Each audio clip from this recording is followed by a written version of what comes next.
orar pela sua vida, para que Deus possa continuar falando ao nosso coração. Depois a mensagem de hoje, com a edificação do corpo de Cristo, da glória do seu nome. Vamos orar, Senhor, aqui está o seu servo que preparou esta mensagem, e o Senhor derramou sobre ele, Senhor, a tua unção, que o Senhor possa trazer tudo, Pai querido, que foi estudado, encaminhado, esboçado, à mente do teu Filho. Fala, Senhor Jesus, com a tua igreja, edificando-a em nome de Jesus, ó Deus. Oramos a Ti, pedindo a tua misericórdia para que o Senhor possa ser exaltado a cada palavra, a cada louvor, a cada, Senhor Jesus, exaltação, que seja para a tua glória. Em nome de Jesus. Amém. Amém. Deus abençoe. Glória a Deus.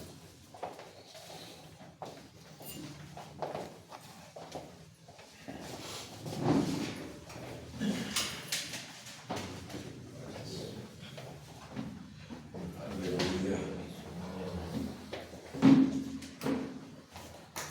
Como é bom adorar o Senhor. Glória a Deus. Em espírito, em verdade, buscar o Senhor no coração. É lindo esse nome, Jesus. É poderoso, é maravilhoso. Meu Senhor da glória, nós estamos aqui para cultuar mais um domingo. Meus irmãos e irmãs, nós estamos aqui hoje, mais uma vez, para dar continuidade ao Evangelho de Marcos.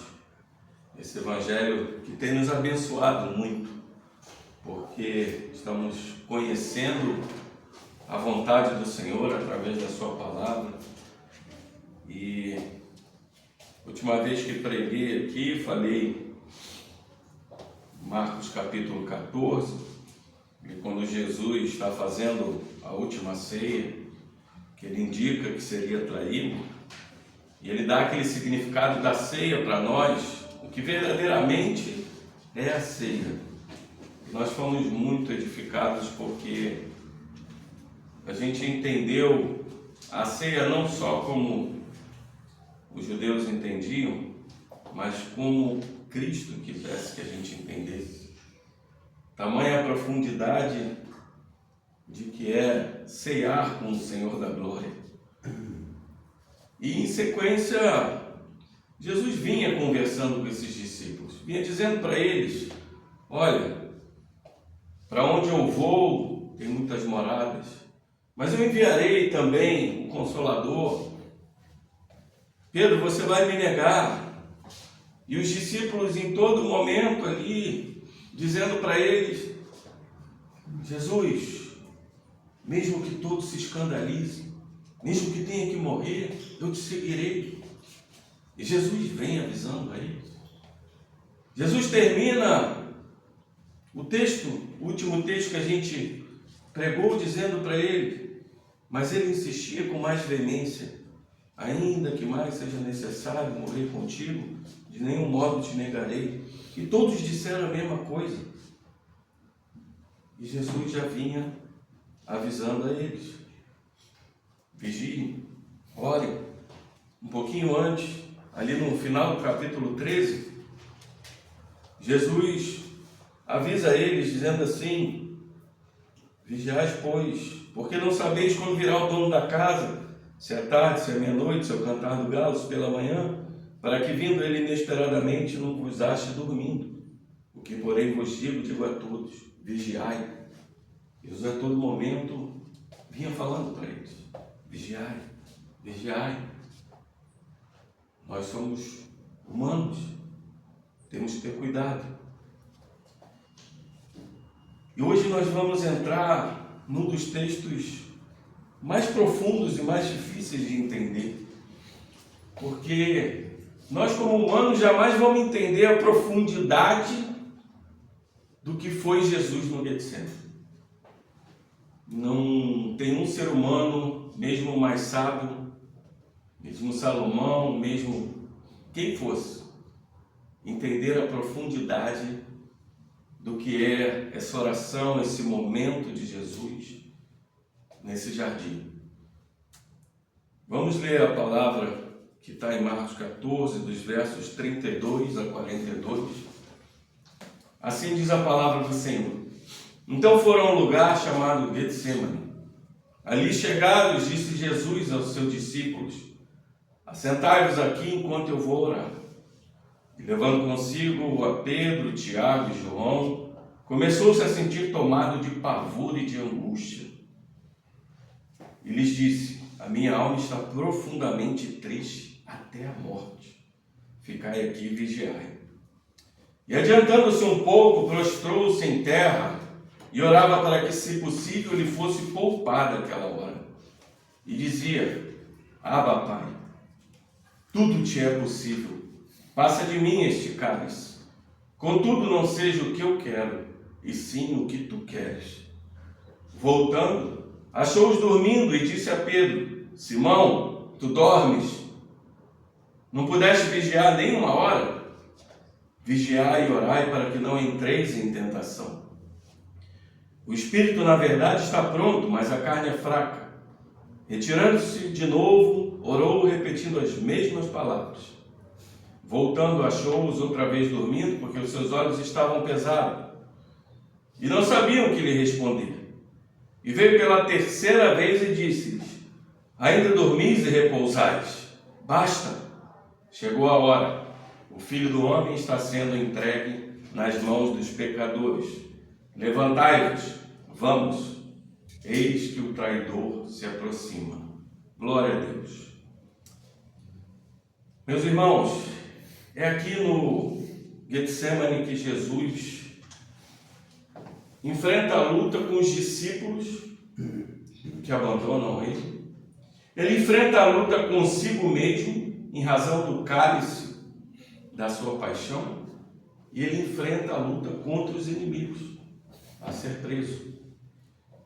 E ele consegue vencer esse conflito interno, a sua disposição de suportar o sofrimento, para render-se à vontade de seu Pai. O capítulo 14, ele segue essa progressão natural. Desde a trama de Judas, na quarta-feira, até a última ceia, na quinta-feira à noite, Jesus revela aos seus discípulos a relevância e o significado daquele sacrifício pascal iminente. E os acontecimentos finais ocorrem a partir daqui. O Getsemane, onde a vitória de Jesus é conquistada juntamente com a derrota dos discípulos. A prisão em que a traição se completa. E o julgamento perante Caifás e o Sinédrio com a deserção dos discípulos e a negação de Pedro. Então nós vemos esses opostos a todo tempo. E nós temos que entender que o Getsemane é um prelúdio para a cruz. Muitas vezes nós passamos por problemas na nossa vida. E existe um preparo, porque o nosso Deus é tão misericordioso que Ele nos prepara, muitas vezes, para momentos que nós iremos passar de aflição, de angústia, de dor. E Jesus falou para eles, vinha avisando: há um momento que eu terei que ser entregue, há um momento em que eu vou sofrer, há um momento que eu vou para a cruz. E aqueles homens ainda diziam, como Pedro: Senhor, não deixarei. E Jesus, naquele momento, fala para Pedro: arreda-te de mim, Satanás, porque não entende das coisas de Deus. E aí sua cabeça começa a entrar num paradoxo, porque Jesus é todo momento tranquilo, resignado, sempre no controle de todas as coisas, afastando Satanás da tentação do deserto, 40 dias, sem comer, sem beber, orando, jejuando. Em todas as outras coisas, Jesus, calmo, tranquilo, sereno. E nós vemos um momento desse, como fica a nossa cabeça? Jesus tomado de pavor, de angústia, com a alma profundamente triste até a morte. Como entender isso? Aquele que tem controle sobre todas as coisas, de repente se vê tomado de pavor, de horror, de angústia. Para que você entenda, vamos devagar aqui. Primeiro, Getsemane. Getsemane era um lugar que ficava a leste do Ribeiro Cedron, no sopé ali do Monte das Oliveiras, que quer dizer prensa de azeite ou lagar de azeite. E o mais interessante é que o lugar que Jesus mais é prensado, pagando as nossas iniquidades, tomando a decisão de morrer pelas nossas transgressões e pecados, é um lugar chamado prensa, lagar. Lagar é aquele lugar onde é pisado, onde é espremido, para extrair o melhor do fruto. E ele vai com seus discípulos. Ele vinha caminhando, era noite de Páscoa, e na noite de Páscoa, todo judeu passava a noite acordado, e eles passavam a noite falando com os filhos, com a família, com os amigos, com os vizinhos, sobre a redenção divina. E o mais interessante é que a Páscoa mais importante, aqueles homens que não dormiam em nenhuma Páscoa, vão dormir nessa noite de Páscoa. Eles caminham, devem ter chegado por volta de 10, 11 horas da noite, já tarde da noite, como diz o texto. Esse tarde da noite era perto ali de meia-noite já. E Jesus entra levando consigo Pedro, Tiago e João. Esses três geralmente estavam nos momentos mais importantes. Estava no momento da ressurreição da filha de Jairo. Só os três. No momento da transfiguração, em que Elias e Moisés foram vistos. No momento em que Jesus também está de frente ao monte, ali no capítulo 13, de frente ao templo, dizendo para eles, toda pedra há de ser derrubada. Ali, além dos três, André também se fazia presente. Esses três estão ali. E chega um determinado momento que Jesus fala para eles, olha, a minha alma está profundamente triste, até a morte. Ficai aqui e vigiai. Esse pedido de Jesus nos mostra uma coisa, porque Marcos não vai dizer, mas Mateus vai dizer assim, ficai aqui e vigiai comigo. Nos momentos de maior aflição da nossa vida, são aqueles momentos em que nós queremos estar próximos de Deus, mas também queremos estar próximos de pessoas que nos acrescentem, fique aqui comigo, jejue comigo, ore comigo, porque nós somos humanos. Nós precisamos da presença de Deus, mas precisamos também da presença humana de nossos irmãos e irmãs. E ele diz, ficai aqui e vigiai comigo. E Jesus se adianta. E o interessante é que o judeu, ele orava, estendendo as mãos e olhando para o céu. Mas nesse momento, Jesus se prostra em terra. Assim como Moisés se prostrou em terra. Assim como Josué, quando perdeu a batalha de Ai, se prostrou em terra, chorando. Quantos outros homens? Ezequiel, também com o rosto em terra. E Jesus tomado de pavor e angústia. Meus irmãos, para pensar um pouco em toda essa situação. Aquele que tem controle soberano de todas as coisas, tomado de pavor e de angústia. Talvez a gente não consiga, como eu falei aqui no início, ver o tamanho disso. Talvez a gente não consiga ir tão profundo a poder entender, mas eu quero passar um pouco para vocês do que pode isso representar.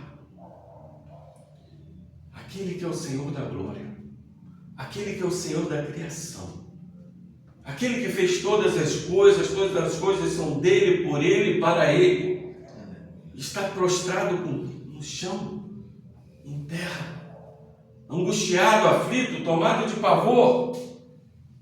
E você para pensar, fala assim, a gente vê as histórias dos cristãos, né? Muitas vezes você vê histórias de gregos dizendo, como Sócrates, por exemplo, antes de tomar sepulcro para morrer resignado, tranquilo. Os gregos tinham essa resignação, mas eram distantes. Eles se esfriavam tanto. Já os judeus, quando vão falar das histórias de heróis, como ali em 1º e 2º Macabeus, eles falam de pessoas com o coração quente, pessoas que verdadeiramente estavam ali a se entregar para a morte. Mas aqui existe um misto disso. Jesus não se distancia, mas ao mesmo tempo ele está com o coração cheio, valente, mas tomado de pavor e angústia. Talvez muitas vezes aqueles que estavam no Coliseu ali se entregando às bestas feras ou para ser queimados, eles viam a glória de Deus e louvavam a Deus por aquilo. E como a gente entendesse, aqueles discípulos de Cristo eram tranquilos e o nosso Senhor tomado de pavor. Ah, meus irmãos, entenda uma coisa. Quando a gente olha para esse texto,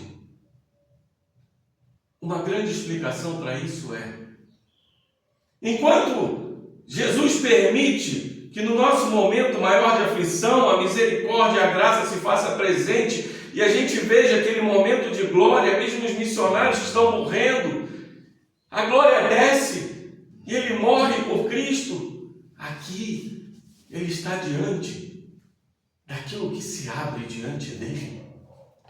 Aquilo que se abre diante dele é a dor, o inferno, a angústia, o fogo do nosso pecado.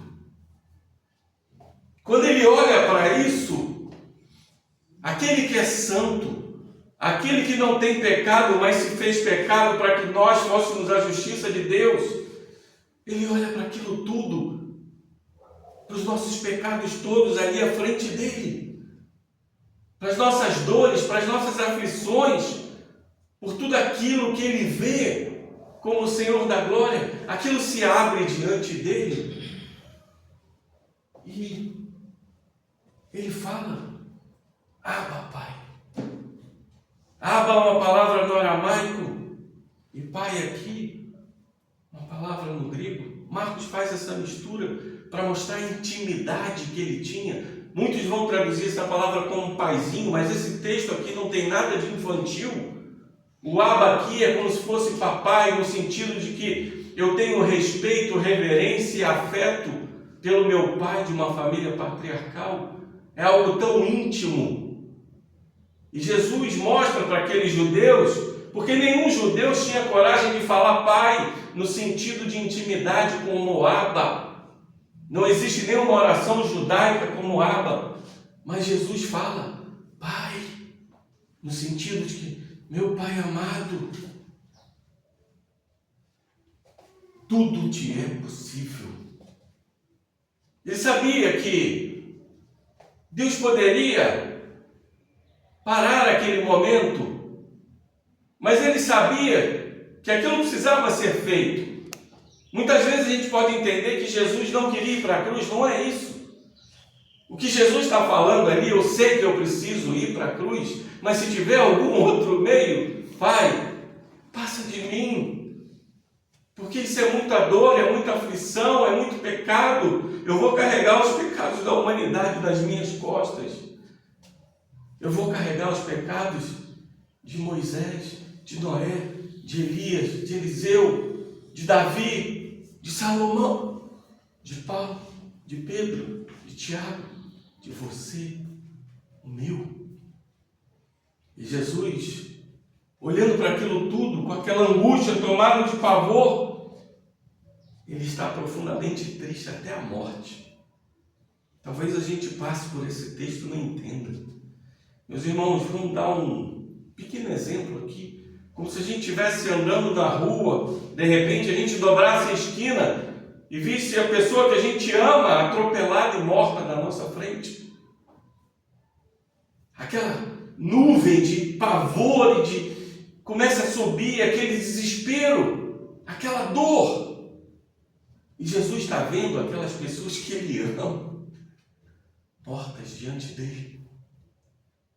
Aquela dor passa para Ele. Aquela dor do pecado, da iniquidade. Porque sempre para viver algo que é uma vitória, tem que haver esse momento de preparo, de sofrimento. Porque o ser humano, ele é assim. Muitas vezes a gente não dá valor quando as coisas vêm fácil. Mas a gente aprende a dar valor quando a gente passa por momentos de aflição e angústia. E logo depois, aquela vitória vem, a gente diz assim, glória a Deus, porque eu não conseguia enxergar isso, mas o Senhor me fez passar por isso, me preparou por isso, para que eu pudesse viver isso.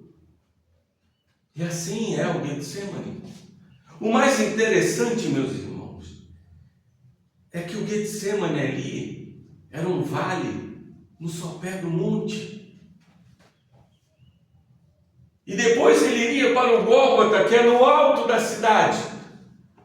Isso quer nos dizer o quê? Que muitas vezes para você ir para o alto receber a tua vitória, você precisa se ajoelhar no baixo. E você precisa entender os caminhos de Deus. Caminhos que muitas vezes são dolorosos. Caminhos que muitas vezes a gente se perde. E a gente quer seguir o nosso coração. Mas deixa eu dizer uma coisa para vocês. Muitas vezes quando a gente segue o nosso coração, a gente segue o caminho do maior sofrimento. Muitos gregos diziam que a gente deve reprimir. No budismo, isso é comum. Nos estoicos, isso é comum. A gente deve reprimir os nossos desejos. Mas no momento que a gente começa a reprimir, a gente se torna tão frio que a gente acaba não se importando nem com a morte, nem com o pecado, nem com quem nós somos, nem com quem Deus é. Mas Jesus é diferente aqui. Ele não está somente reprimindo a vontade dele. Ele está mostrando para o Pai que aquilo tem doído a ele, que ele queria um caminho melhor, mas que ele sabe que tem que obedecer. Jesus é aquele que ama sofrendo. Jesus é aquele que olha para nós, dentro dos nossos olhos, e diz assim: vai doer, mas é por você. Esse momento do Getsemane, em que a alma de Jesus está profundamente triste, tem muito para nos ensinar. Tem muito para nos ensinar porque, meus irmãos, o peso de um pecado é algo que a gente não pode ter nem ideia. Porque moralmente nós somos seres corrompidos. Moralmente a gente pega muitas vezes, usa nossas bocas para falar palavras ruins. Moralmente a gente muitas vezes deixa de falar a verdade. Ou a gente se omite. Ou a gente faz coisas que não deveria fazer. E nós sabemos aqui que todo pecado é quando estamos contrário à vontade de Deus.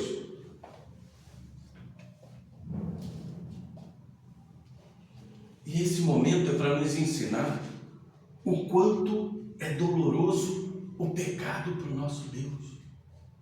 O quanto é angustiante cada pecado que nós cometemos para Ele.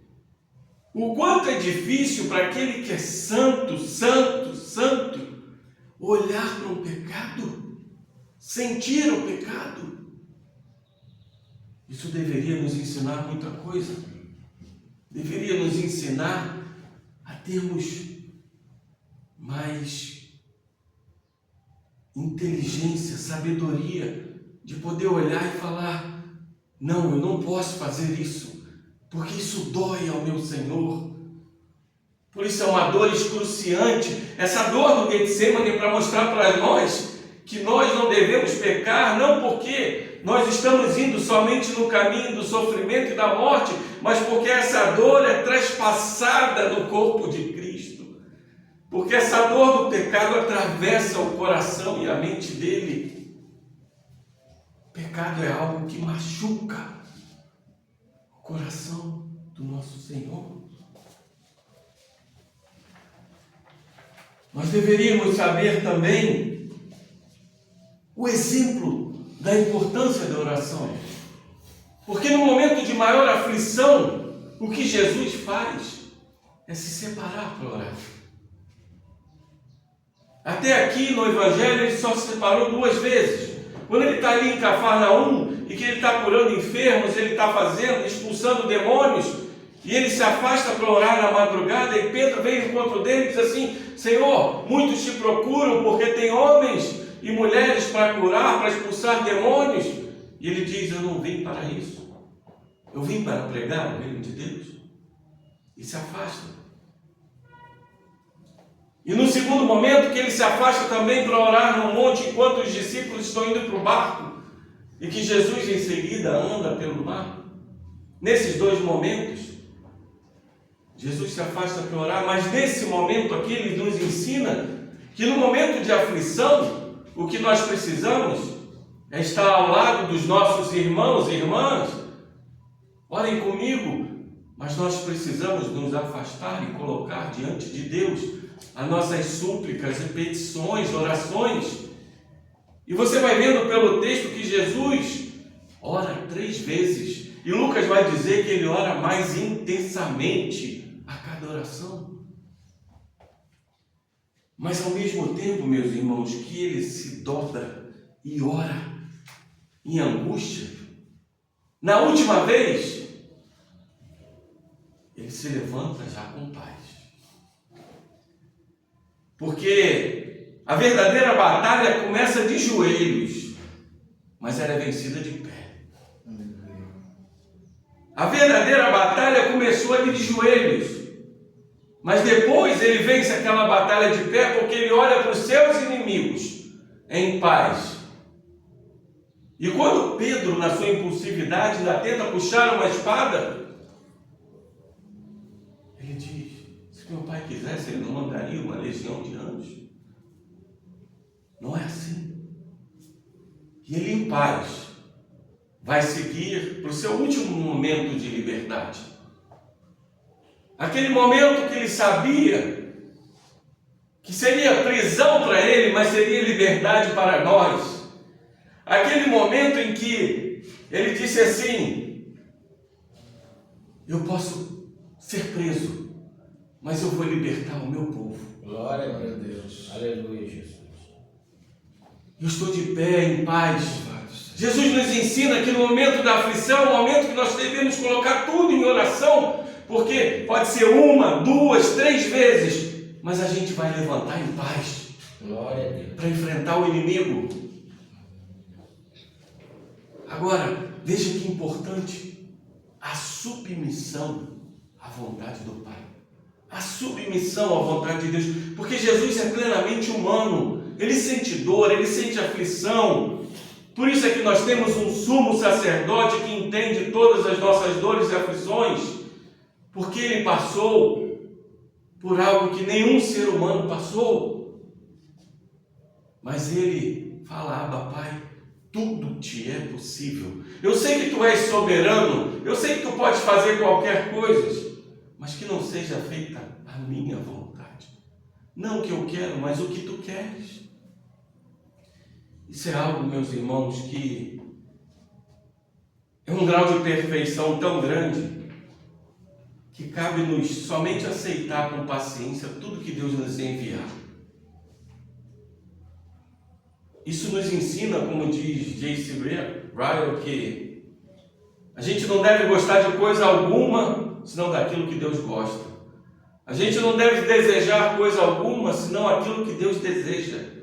A gente não deve aprovar coisa alguma, senão aquilo que Deus aprova. preferir a dor, aceitar as amenidades, se Deus assim o preferir. E muitas vezes, meus irmãos, nós vamos ser colocados em situações de tentação e de prova. Deus não tenta ninguém, mas Deus nos prova. Deus nos coloca muitas vezes naquela fornalha de Sadraque, Mesaque e Abdenego.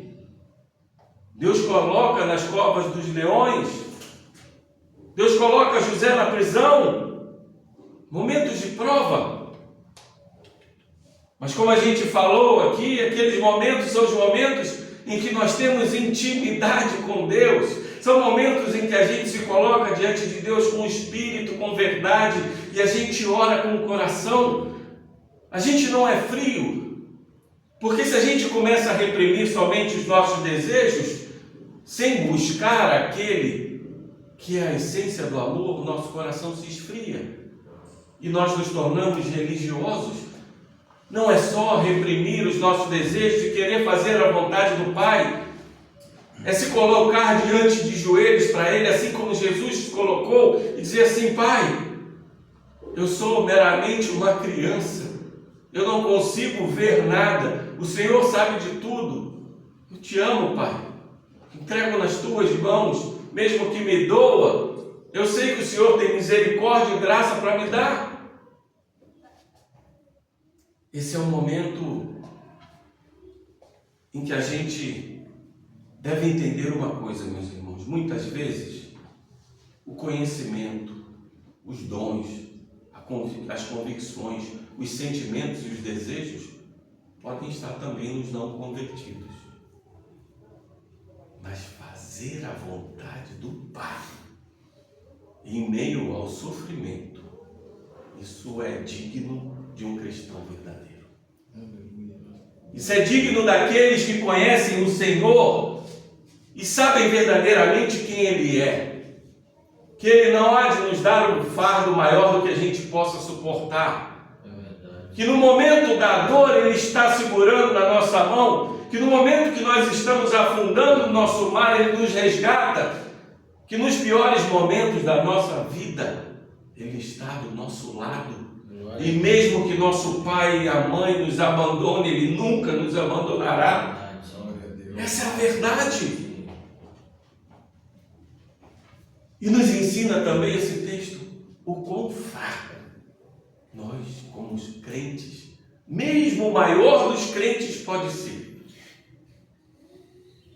Porque a fraqueza é inerente ao ser humano.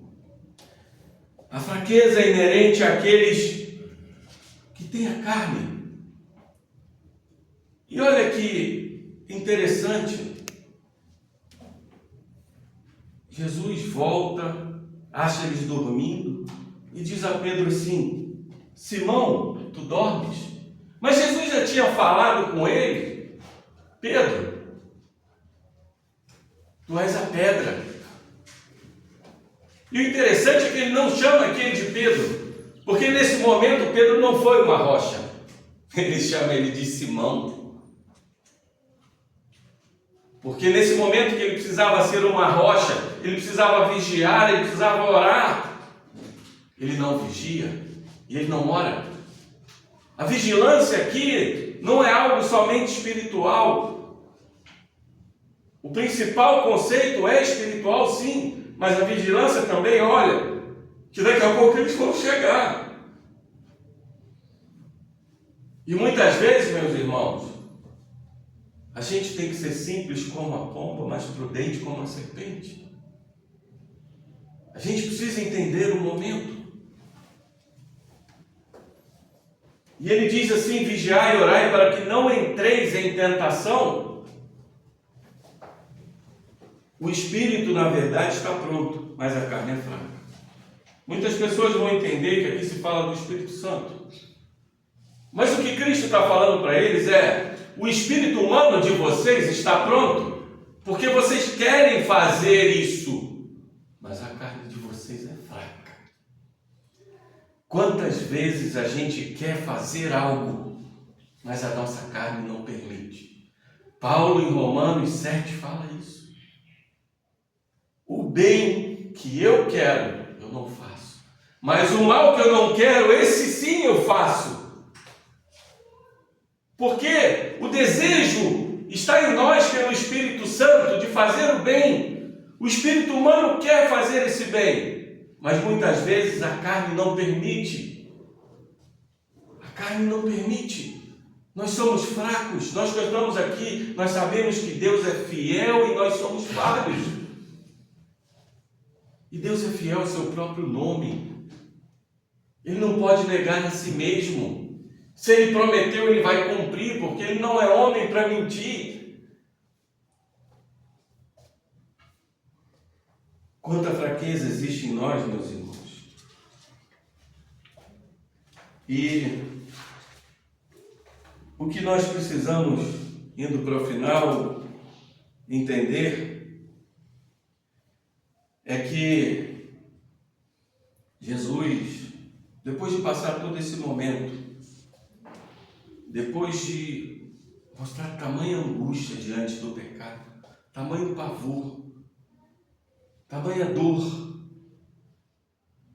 eu tenho a certeza, meus irmãos, que ao mesmo tempo que ele estava tomado de pavor e de horror, quando ele teve aquela visão de todas as nossas dores, aflições, pecados, daquele inferno que ele teria que enfrentar, daquela dor que ele precisava passar, ser traspassado por nós, ele também viu aqueles que ele ama. Ele viu Noé, ele viu Moisés, ele viu Elias, ele viu Eliseu, ele viu Davi, ele viu Salomão, ele viu Josué, ele viu Paulo, Pedro, Tiago, ele viu Mateus, Lucas, tantos outros servos, Policarpo de Esmirna, que morreu na fogueira, tantos outros que morreram no Coliseu e tantas outras coisas. Ele, ao mesmo tempo que viu a dor que sentia, ele viu o amor que ele tinha por todos nós, ele nos viu ali dentro daquele sofrimento e disse: não seja o que eu quero, mas o que tu queres, Pai. Porque esse é o caminho sublime da vitória. Glória a Deus. Esse é o caminho sublime, porque muitas vezes, meus irmãos, a gente não entende o caminho de Deus. A gente não entende a vontade de Deus, porque como uma mente finita vai entender uma mente infinita? Como a gente vai entender um pensamento sublime com uma mente tão pecaminosa? A gente só precisa descansar em Deus e orar para ter paz, assim como Jesus fez. Porque no momento de dor, que a gente verdadeiramente mostra como nós somos cristãos. É no momento de sofrimento, muitas vezes, que nós temos os nossos maiores frutos diante de Deus e não só edificamos as nossas vidas, mas edificamos a vida de quem está ao nosso redor. Aleluia. Daqueles que olham para nós e falam assim: esse homem tem algo diferente, essa mulher tem algo diferente, porque ele está sofrendo, ele está morrendo e ele está glorificando o nome de Deus. Glória a Deus. Aleluia. Quantas pessoas nesse campo missionário não devem olhar para aqueles missionários de Cristo e dizer assim: meu Deus, estão matando os filhos dele na frente deles, e ele continua louvando esse Deus. Que Deus é esse? Quantos não se convertem pelo testemunho? A palavra testemunho em grego é mártirel, quer dizer mártir. Testemunho é ser mártir. Quando Jesus disse: vocês darão testemunho, ele estava dizendo para os discípulos: vocês serão mártires em todas as nações. Alguns morrerão, mas outros sofrerão. E esse algo que abalou o inabalável Filho de Deus, essa dor, deve nos fazer entender uma coisa. Muitas vezes a gente diz assim: eu não gosto dessa ideia da ira de Deus sobre o pecado, porque o Getsemane é a ira de Deus colocada sobre todo o pecado, em cima do servo santo. Aí você fala: eu quero só um Deus de amor. Mas deixa-me te dizer uma coisa: se você não entendeu a ira de Deus, você jamais vai entender o amor de Deus. Porque muitas vezes você pode ter um Deus que diz eu te amo, mas que é indiferente para você. Meus irmãos, quanto mais a gente ama, mais irado a gente fica com o que é errado. É verdade. Se você ama o seu filho e alguém faz algo a ele, você fica irado. Se você ama um amigo e você vê uma injustiça contra ele, você fica irado. E por que um Deus santo, que nos ama com amor tão sublime, tão diferente, não ficaria irado de ver tanta maldade, tanto pecado, tanta dor, tanta aflição? E é assim que nós entendemos a graça. Porque o mesmo Deus que se ira com o pecado, ele tem que punir o pecado, ele tem que mostrar que ele é justo, que ele é santo, ele mostra o seu amor. Ele diz assim para nós: eu amo tanto vocês, que essa ira que eu tenho para acabar com esse pecado, com tudo isso, porque essa criação foi feita perfeita, e o homem destruiu ela, e eu vejo o pecado todos os dias, eu fico irado, mas a minha ira é uma ira de amor por vocês, porque ao mesmo tempo que eu tenho que fazer a justiça porque eu sou santo, eu faço essa justiça por causa de vocês. Glória a Deus. E se vocês não têm como pagar, o meu filho vai pagar todas as coisas. E se vocês não têm como suportar a dor do pecado, a aflição, a angústia, ser tomado de pavor, de entender o que é um peso de pecado, o santo vai tomar isso. E quando você entende a ira do amor, você vai se entregar à obediência por amor. Porque, meus irmãos, você sabe agora que o pecado dói na alma de Cristo. Você sabe que o pecado afeta a mente dele, afeta de uma forma que a gente não consegue nem imaginar. Um pecado no coração de Cristo é mais doloroso do que todas as dores do mundo. Um pecado para aquele que é santo dói mais do que todo o sofrimento da humanidade.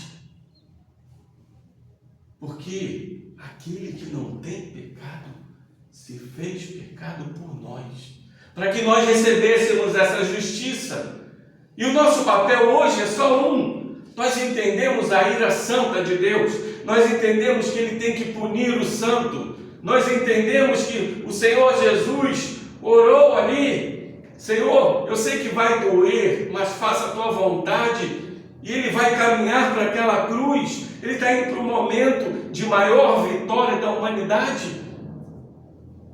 E Ele está indo em obediência.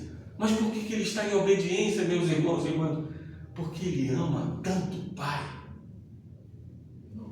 que Ele obedece.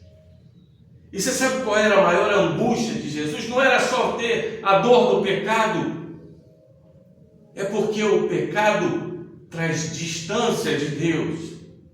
É porque quando nós assumimos o pecado, nós nos distanciamos de Deus, porque Deus não tem pecado. Deus é santo, santo e santo. E Jesus sabia que quando Ele iria para enfrentar todos aqueles pecados, dores e sofrimentos de todos nós e de todo o seu povo, Ele teria que se afastar do Pai. A maior dor dele é essa. Que, meus irmãos e irmãs, quem entende o que é ser cristão, pode existir dores e sofrimentos, mas eu acho que a dor maior, tenho certeza, a dor maior é você saber que nunca mais poderia contar com Deus. É você saber que Deus tem se afastado de você. Por isso que eu digo que um crente, ele não se desvia, porque o amor de Deus por ele é tão nítido. O amor do ser humano é falho, mas o amor de Deus, ele é verdadeiro. Um crente sente falta do Pai perto. Um crente sente falta de orar. Ele sente falta de ler a palavra. Ele sente falta de ouvir a voz de Deus. Não é possível nós, como seres humanos convertidos, queremos nos afastar de Deus. Muitas vezes pode acontecer de momentos, mas o nosso coração, essa paixão, esse amor, ele arde dentro de nós para fazer a vontade do Pai. E nós somos tocados por essa obediência de amor, essa obediência de um amor que não há amor no mundo. Aquele que tem todas as circunstâncias sob o seu controle. Naquele momento, ele precisava dizer ao Pai: Pai, vai doer muito. Vai ser uma aflição cósmica. Algo que nenhum ser humano poderia entender. Porque se vocês sentem a dor de um pecado, imagina sentir a dor de todos os pecados nas suas costas. É algo cósmico, é algo totalmente fora do nosso entendimento. E nós, já dói em nós que somos pecadores, imagine naquele que é santo. Mas ele luta e obedece em amor. Porque, como eu falei aqui, ele ama sofrendo. Jesus ama sofrendo e vai para aquela cruz sofrendo por amor ao Pai e a vocês. Glória a Deus, glória a Jesus. Aquela cruz é a maior obra de justiça da humanidade. Nenhum julgamento, nenhum tribunal humano vai ser maior do que aquela justiça em que todos os pecados do povo de Deus foram pagos ali. E nenhuma obra de amor vai ser maior do que essa. Porque é muito fácil a gente se entregar por aqueles que você ama. Entregar a sua vida por aqueles que você ama.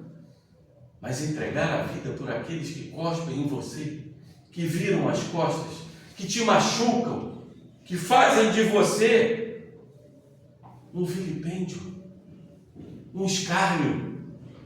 Muitos que estão hoje escarnecendo de Cristo, zombando dele, cuspindo na cruz, amanhã estarão aos pés dele. E é por esses. E Jesus não veio morrer por santos. Ele diz: eu não vim para homens santos, eu vim para homens doentes, para curar vocês de todo pecado e para trazer a santidade pela minha justiça imputada em vocês. E se hoje nós somos santos, é porque o santo pagou tudo por nós. Jonathan Edwards, num livro chamado Agonia de Cristo, ele diz assim: no jardim do Getsemane, Jesus teve uma visão bem próxima da fornalha da ira na qual deveria ser lançado.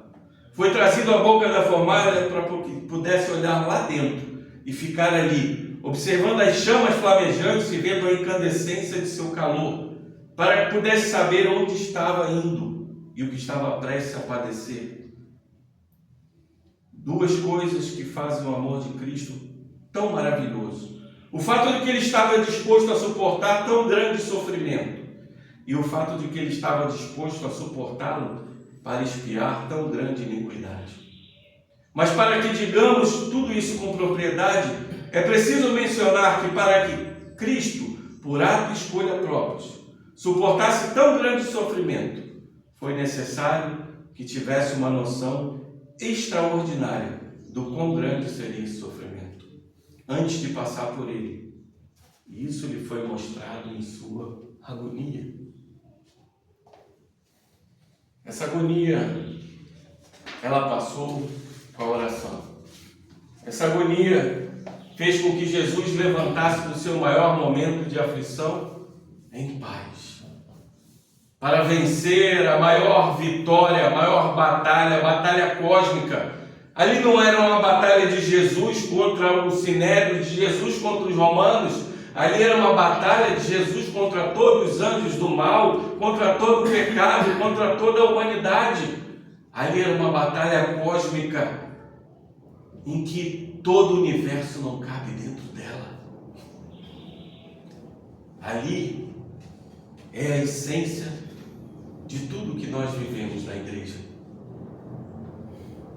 Nós podemos olhar para esse Getsemane hoje, para terminar, como um lugar que toda vez que a gente lê esse texto, lembrar dessa oração de Jesus, a gente pense: o meu Senhor sofreu tanto, doeu tanto nele, aqueles pecados, ele ficou tomado de pavor, de angústia, de aflição, para fazer-nos pensar se devemos verdadeiramente errar o pecado.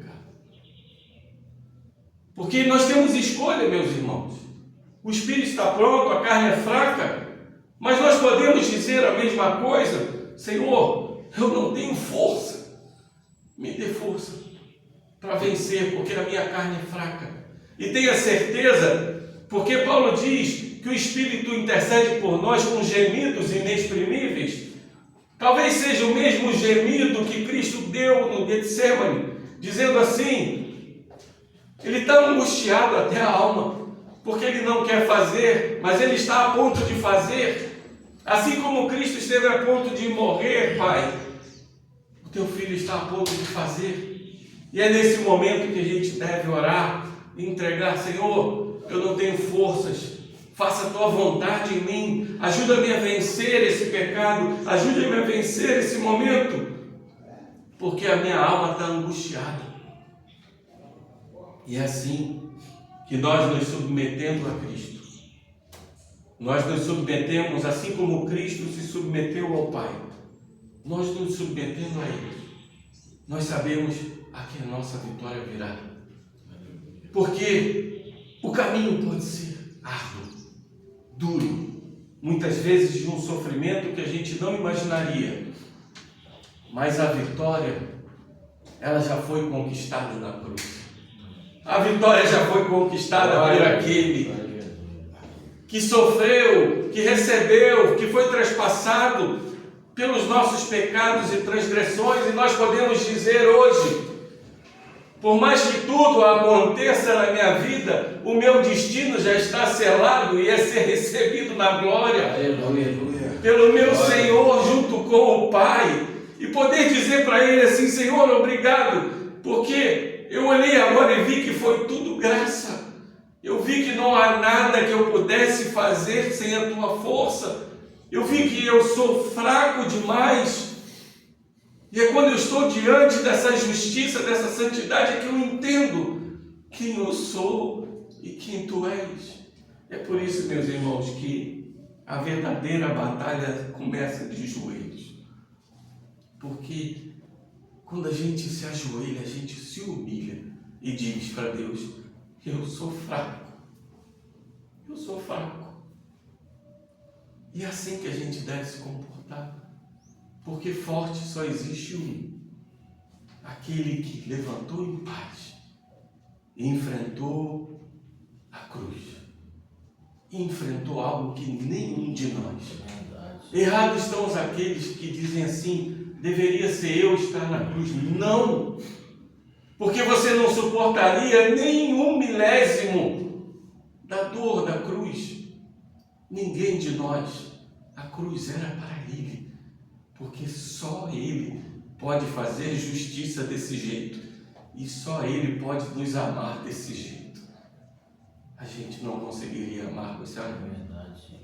Esse amor que se prostrou, que foi prensado no lugar que chama prensa do azeite, que ficou angustiado, aflito, mas que orou e falou: Pai, vai ser feita a tua vontade. E saiu dali para vencer a maior vitória da humanidade, a vitória de Cristo por nós.